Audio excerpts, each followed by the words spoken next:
గోదావరిలో 1630 టీఎంసీ నీళ్లు సముద్రంలోకి పోయినాయి. కృష్ణా నదిలో ఇప్పటికి 600 టీఎంసీ నీళ్లు సముద్రంలోకి పోయినాయి.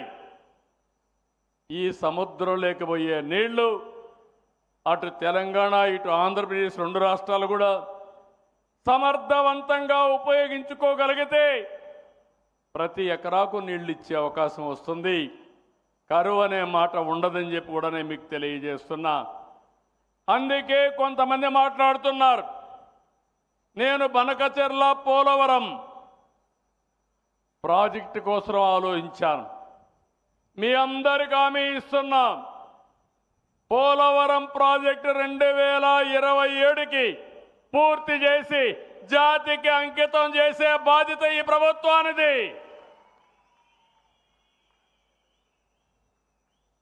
ఎప్పుడో పూర్తి కావాల్సిన ప్రాజెక్టు ఆ రోజు తెలుగుదేశం పార్టీ 19లో గెలుచుంటే 20కే పూర్తి కావాల్సింది. 7 ఏళ్లు డిలే అయింది.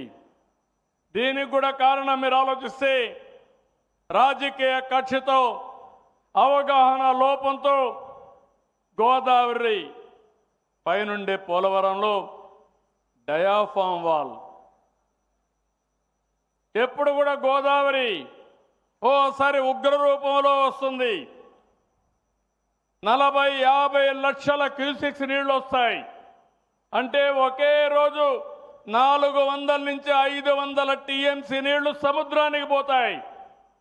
అలాంటి ప్రాజెక్టులో డయాఫామ్ వాల్ కడితే దాన్ని రక్షించలేకుండా అది కొట్టుకొని పోయింది. 380 కోట్ల రూపాయలతో పూర్తి చేశాం. ఒకే సంవత్సరం పూర్తి 2 సీజన్లో పూర్తి చేశాం. ఇప్పుడు కొట్టుకొని పోయిన తర్వాత మళ్ళీ 1000 కోట్ల రూపాయలు ఖర్చు పెట్టే పరిస్థితికి వచ్చాం.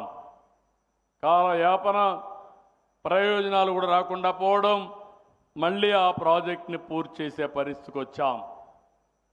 అదే సమయంలో పోలవరం పూర్తి అయితే మనకు కొంత వెసులుబాటు వస్తుంది. ఇంకో పక్కన పోలవరం బనకచెర్ల పూర్తయి వంశధార దగ్గర నుంచి పెన్నా నది వరకు నదుల అనుసంధానం చేయగలిగితే ఇంకా రాబోయే రోజుల్లో ఆంధ్రప్రదేశ్ రాష్ట్రానికి కరువు అనే మాటే ఉండదు. అదే నా జీవితాశయం అని మరొక్కసారి విజ్ఞప్తి చేస్తున్నా. మీరు కూడా ఒక పని చేయాలి.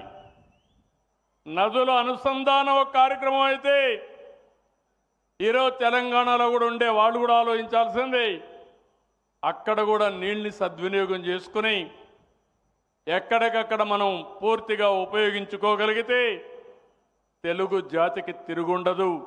ఆ విషయం కూడా అక్కడ ఉండే నాయకత్వం గుర్తుపెట్టుకోవాల్సిన అవసరం ఉంది. అందుకనే ఈరోజు మిమ్మల్ని అందరినీ ఇంకొక మాట కూడా చెప్తున్నాను, నీళ్లు ఉన్నప్పుడు నీటి విలువ మనకు తెలియదు, నీళ్లు లేనప్పుడు దాని విలువ తెలుస్తుంది. అప్పుడు ఎత్తుక్కుంటే కూడా నీళ్లు రావు.